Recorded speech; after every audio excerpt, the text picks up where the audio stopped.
And so that means I would be purchasing the book twice. So that's how good this book is that I'm willing to buy it in the e-version, but also I want a physical copy so I can jot. So welcome back to my channel. Today we are doing a book review. I am super excited. And this book we are going to be, we're going to be reviewing this book on my iPad, which means it was a Kindle book that I had. And I rarely do books on Kindle, but at the time, when I did this, and I rarely do books on Kindle because I love paper, like holding a book in my hand and like smelling the book and all that goodness. At the time I was traveling to Rwanda, Africa. So this year I went to Africa for a month, and I had for most of the year I wasn't able to like read or do anything like that. And so this was one of 3 books that I chose to take with me to Rwanda. And I was so worried because I was like, oh man, like I haven't been able to read, and I really want to get back into reading, and I really hope that I'm able to read this book. And so I was very happy to find that I could read this book and that this book is so totally awesome. So I'm super excited to dive in. The book is called, oh, we're a little washed out. Let's see. Yep. There we go. We're a little washed out, but the book is called Worthy: Boost Your Self-Worth to Grow Your Net Worth by Nancy Levin. And when I say this book is awesome, it is awesome. But without further ado, let me tell you the top things that I completely adore about Nancy Levin's Worthy. So the first thing that I adore is that inside of this book, it's not just a like money book. It's also a like self-development, self-help, personal growth book. There are 30 exercises in this book. Yes, 30. And I loved every single one of them, because I think sometimes, especially when it comes to finances and money and stuff like that, like the basic fundamental things are there, like do a budget, add up your expenses, like all those basic fundamental things are there. But like a lot of people with a finance perspective, they don't dive into the other things that are affecting your finances, like your emotions and your feelings and your thoughts and your past behavior. Like they really don't go into all of that. And so this book, I found through the 30 different exercises where I was able to write stuff down, really dove deep into the roots of where the money issues in my life were coming from. And I just appreciated her progressively going through each of the 30 exercises to lead me up to great, amazing revelations. And like, as I mentioned, like at the top, like I downloaded this book because I was traveling to Africa. So it's like in the worst year for me financially, I'm still experiencing amazing opportunities. Like, even though I'm experiencing the deepest, lowest financial part of my life, I'm also experiencing one of like most people's bucket list items, which is to travel to another continent. And I'm not just traveling to another continent, I'm staying in that continent for a month. That's amazing. Well, I don't know if it was a complete month, but it was pretty close to a month. Like, that's amazing.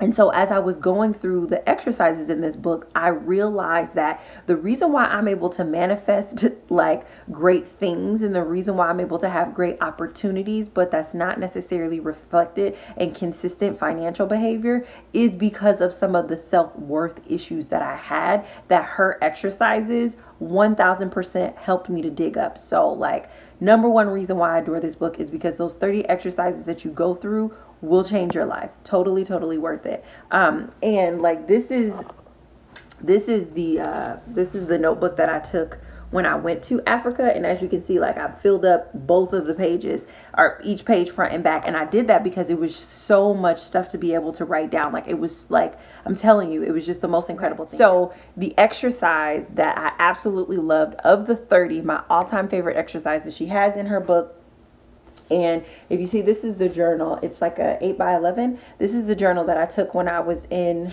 Africa for the month. And I literally filled up every single page. I read a couple other books, but most of the pages are filled with the exercises that she has. But one of the exercises that was my all-time favorite is exercise number 12. And in this exercise, and I want to sort of break it down here in this review because it's just that important. Like, if you can't go buy this book for yourself, like check it out from the library and do this work. Like it is work that just everybody should do who wants to literally boost their net worth, but also those of you who just want to become more financially informed and financially savvy. But anyway, so exercise 12, it is the belief, commitment, excuses circle. And I drew a little, let me see if you guys can see that. Okay, I drew a little graphic of how it goes around. But in that particular exercise, she talks about how all of us have beliefs about money. And then because of our beliefs about money, we make a commitment to something. And because of our commitment to that, we develop an excuse. And that excuse reinforces our belief. And that belief reinforces our commitment. And that commitment reinforces. And so it's like around and around you go. And I was just like, oh, I never thought about it like that. I never thought that like my beliefs reinforce my commitment and my commitments reinforce my excuses and my excuses reinforce my beliefs. And here's the thing. This applies to every area of your life, not just money. But it's fascinating when you look at it from your money perspective. So one of the beliefs that I had was that my money is not my own money.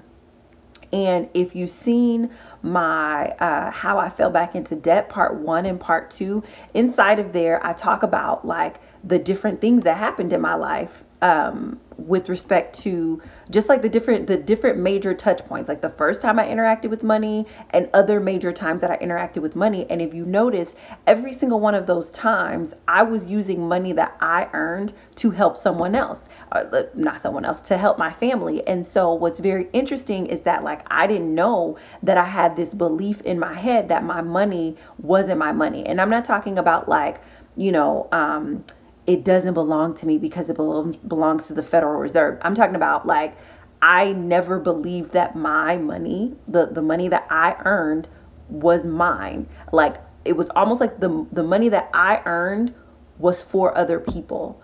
And so that was just a belief that I had, right? So that belief reinforced my commitment. And let me see, and I wrote it down.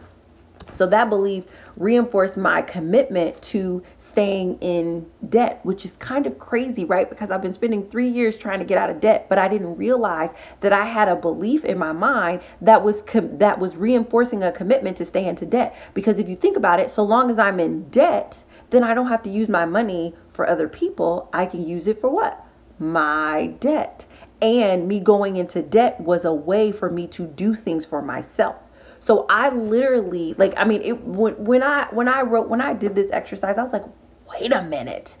And it made things make so much sense with respect to like, why don't I have credit cards, but I have like copious amounts of student loan debt or copious amounts of business debt. It's like, I won't go into debt for like air quotes, frivolous things, but I will spend 10 grand on a business idea, which doesn't make sense for somebody who claims that they don't like debt. But the reason why is because for me, I had a belief that basically said the only way for me to use my money on myself is if I had to pay back what I owed. But in order for me to do that, I had to keep buying things on credit in order for, does that make, I'm hoping that makes sense. Like it blew me away.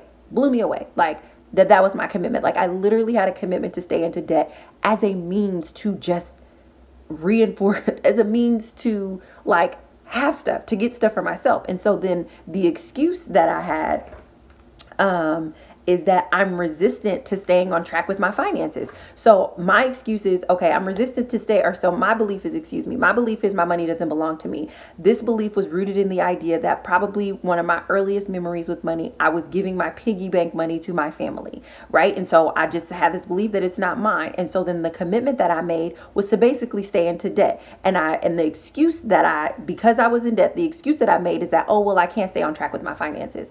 That excuse reinforced the belief, well, it doesn't matter because your money doesn't really belong to you anyway, which reinforced and around you go. And so as you're going through her exercises, not only does she help you to see the will that you're spending, she also helps you to create a new belief, right? So if my old belief was that my money doesn't belong to me, she takes you through this exercise where you have to think of a circumstance in your life that makes that belief untrue. And so I thought of a circumstance in my life that made that belief untrue. And I was like, it's so obvious that my money belongs to me. Like, but in order for me to accept that my money belonged to me, like I literally had to kick that belief out. And I mean, this exercise was just phenomenal. I want to give you one more. Another belief that I had was money causes problems. And that particular belief reinforced my commitment to hold on to my poverty mindset. And when I say hold on to my poverty mindset, I mean like on the surface, I have like exfoliated all poverty mindset. I'm doing my affirmations. I'm writing down my goals. I exfoliated all of poverty mindset off of the top layer of my skin. But it's literally like the way that I wanted to hold on to my poverty mindset is like I would take a poverty moisturizing cream and moisturize my skin and be like, well, I don't want to be ashy, so let me just moisturize with this poverty mindset and put this poverty right back all over me. So it's like, it doesn't matter that I exfoliated the poverty off my mind by writing goals, setting goals, boosting my income, affirming things, if I'm just going to moisturize with poverty. Like, it doesn't make any sense. And so that's kind of what I was doing. And it wasn't until I did this exercise that I was like, okay, let me set the poverty moisturizer down and pick up some abundant moisturize and moisturize with that. But so money causes problems was the belief. And so my commitment was to hold on to poverty. And the reason why I wanted to hold on to poverty, because if money causes problems and I don't want problems, then I have to hold on to the poverty in order to not have problems. So that was like my commitment. And my excuse was because I don't want the responsibility that comes with having more money. I don't want to learn how, I don't want to have to figure out who to share my money with. I don't want to figure out who to have to give my money to. I don't want to have to figure out who to invest my money to. And something that reinforced this excuse is I would read statistics where they talk about, lottery winners are, 1,000 times more unhappy than they were before they got their lottery winnings. And I would be like, see, more money, more problems. Money causes problems. I would look at famous people who like acquired millions of dollars and I would see them like throw their life and their purpose away. And I'm like, look, money causes problems. Money causes problems. And so I literally would be in this circle where it's like, my belief is money causes problems. My commitment is to hold on to a poverty mindset, because here's the thing. I don't have to hold on to poverty.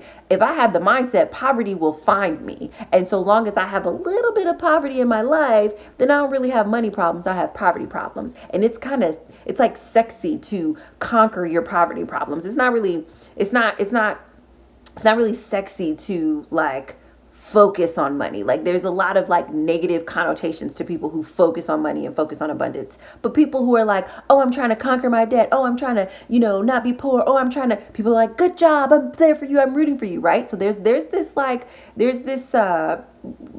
not embracing a poverty mindset, obviously, but like holding on to it, striving to overcome it. There's something a little bit sexy and a little bit alluring about that people can get behind you when you're doing that. And so for me, I'm like, I'm safe. So long as I have this poverty mindset, poverty will find me, but it's not really my fault, because my excuse is the more money that I have, the more problems that I'm going to have, and so on and so forth. And so uncovering those two beliefs that were literally just, they weren't buried deep. They were sitting there at the top of the surface, but I needed a worksheet or an exercise to ask me the right questions at the right time in the right order for me to uncover it.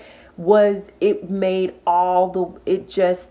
I say it lifted a burden, it lifted a burden. It's probably one of the reasons why, a lot of you guys are commenting about how transparent I am. It's probably one of the reasons why I'm able to be so transparent, because I know that these piss poor money beliefs can only thrive and exist in silence and inside of my shame, and my shame is reinforced by my silence. And so if I want to get over this, then I need to express my money story. Like, I need to stop moisturizing with poverty. I need to stop being like, your money isn't your own. No, Cece, your money belongs to you. And you know what? You're going to create a video every month to remind yourself that your money belongs to you. And to remind yourself that you tell your money where to go, and that there's nothing wrong with your money belonging to you, and that you don't have to take care of other people. Even though that's something that's a part of you, you don't have to take care of them. Whether you have 10 cents or $10 million, it's your money, So you can see me getting passionate about it, but I highly recommend this book.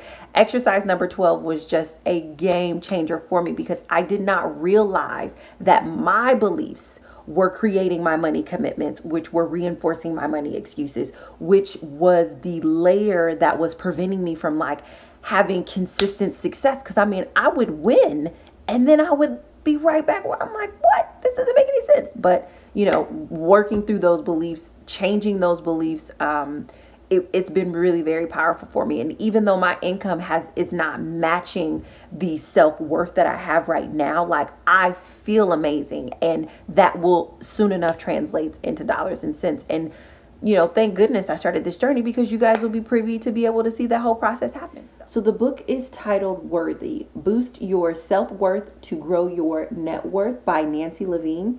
And I completely adore this book. As I mentioned, I am willing to purchase it twice. And the